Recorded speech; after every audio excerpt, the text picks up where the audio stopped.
carbono está proviniendo fundamentalmente de actividades relacionadas a la deforestación. Mientras que por el lado del metano, que es el otro gran componente, donde están dos actividades fundamentales nuestras, que es el cultivo del arroz y que es la ganadería, ha crecido en mucha menor proporción.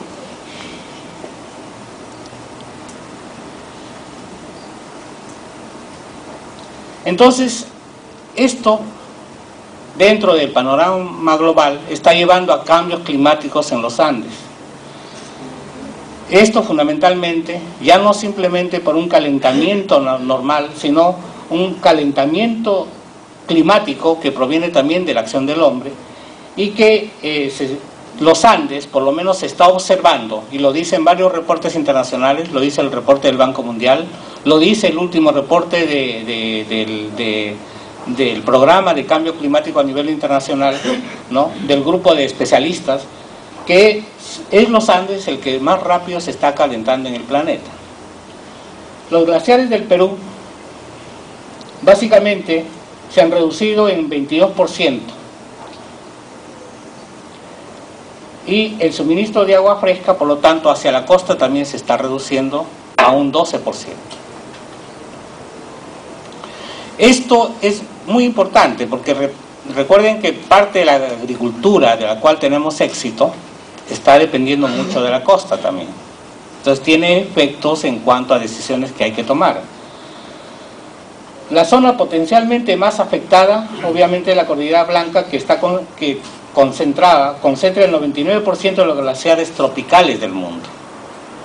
O sea, nosotros tenemos una de las zonas de glaciares más importantes del mundo y esa va a ser obviamente la zona más afectada. Esa zona de glaciares de la Cordillera Blanca proporciona energía hidroeléctrica, proporciona agua para varios proyectos de irrigación en la costa, ¿no?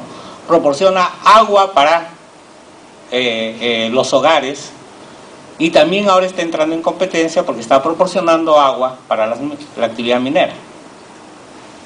Entonces, acá tenemos que también tomar una decisión. Hay una disminución de la humedad relativa, ¿no? Esta humedad relativa obviamente, ¿no?, está provocando sequedad de suelos y cada vez hay menos agua para las plantas. Ya hay plantas que por lo menos se visualiza a través de una observación, pero no todavía medido sistemáticamente, ya hay plantas que están cambiando su comportamiento en términos de estrés hídrico. Y curiosamente, muchas de las investigaciones que se están haciendo en los últimos 15 años para algunos cultivos relacionados a la costa incluyen necesariamente el estrés hídrico. Entonces son factores que hay que tomar en cuenta también. Pero hay una menor humedad relativa. Se pronostica una disminución de la productividad agrícola, ¿no?, del 12 al 50%, dependiendo del escenario de cómo se acelere el cambio climático. Por lo tanto, pero asociado a este tema de la humedad relativa, ¿no?, va a haber una proliferación de algunas enfermedades como el dengue, como la malaria, porque va a haber espacios en los cuales estos insectos pueden empezar a desarrollarse y a vivir. Ya no va a haber agua continua, va a haber agua emposada en algunos lugares. Ya no va a haber suficiente humedad, sino que esto se va a emposar en algunos lugares y por lo tanto la presencia de estas enfermedades se va a incrementar. Nosotros ya estábamos libres de alguna de ellas, ¿no?, pero después de un niño se ha observado, por ejemplo, el incremento de estas enfermedades en alguna zona de la costa, ¿no? Entonces hay que ir tomando medidas en relación a eso. Pero obviamente no solo está disminuyendo los glaciares, no solo hay una disminución de la humedad relativa, sino también hay un incremento de las precipitaciones, ¿no?, que antes eran, digamos, muy diferentes. Este incremento de las precipitaciones se va a presentar, pero de manera muy temporal, o sea, no va a durar mucho tiempo, va a ser por un cierto tiempo. ¿Por qué? Porque el calentamiento del mar va a obligar a una mayor acumulación de nubes. Y con la cordillera ahí presente, obviamente va a haber una precipitación. va a haber un incremento de las precipitaciones. Los fenómenos del Niño que antes tenían periodicidades de 8 años, luego de 7 y hasta 6 años, ahora son periodicidades de 4 años y ya se está hablando de una periodicidad de 2 años.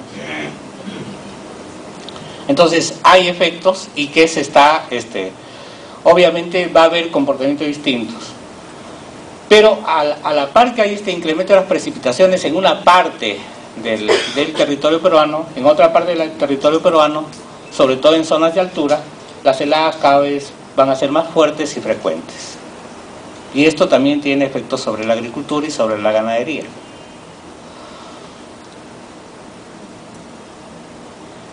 Pero los ecosistemas más vulnerables en América Latina, por su función regulatoria, ¿no?, y por los servicios que brindan en términos económicos, obviamente el perderlos va a generar un gran costo económico.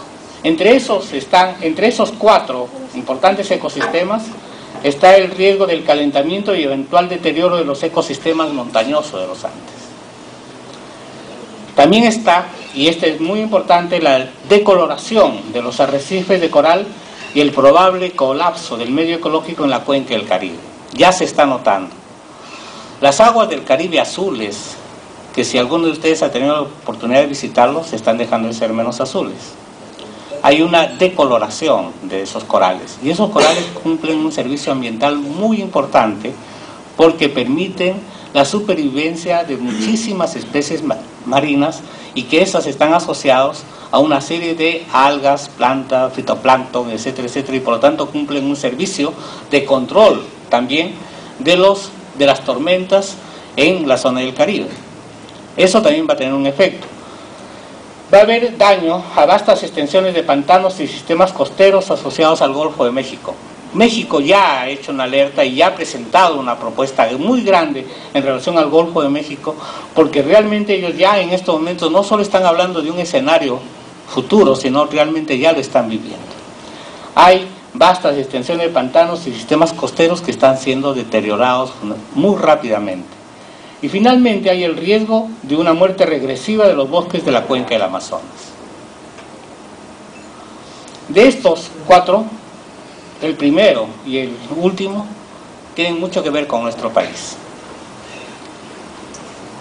Los ecosistemas, especialmente las zonas de alta montaña, ¿no?, son ecosistemas únicos. Y estos ecosistemas están muy asociados a las áreas pantanosas en altitudes elevadas, que son los páramos, y que son los entornos más sensibles al cambio climático. Yo recuerdo que el año pasado, en la reunión que tuvimos de páramos, justamente uno de los grandes temas era los servicios ambientales de los páramos. Este es uno de los ecosistemas más sensibles.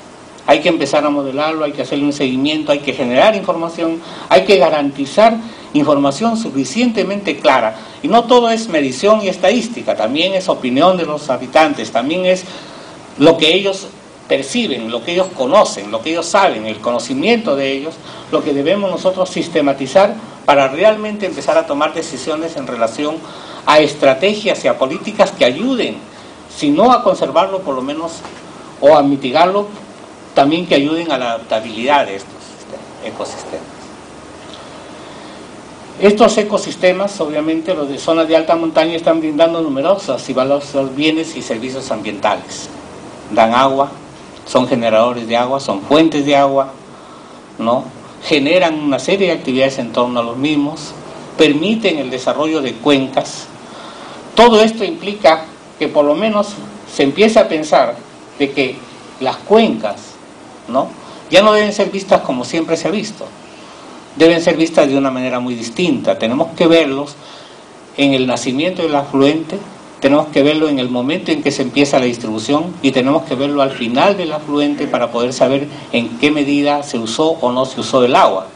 Las estaciones hidrometeorológicas que la ANA va a establecer, ahora lo va a hacer georreferenciado, pero en función de un nuevo concepto de lo que es la cuenca. La cuenca es todos los niveles, ¿no?, las curvas de nivel que involucran, ¿no?, el desarrollo de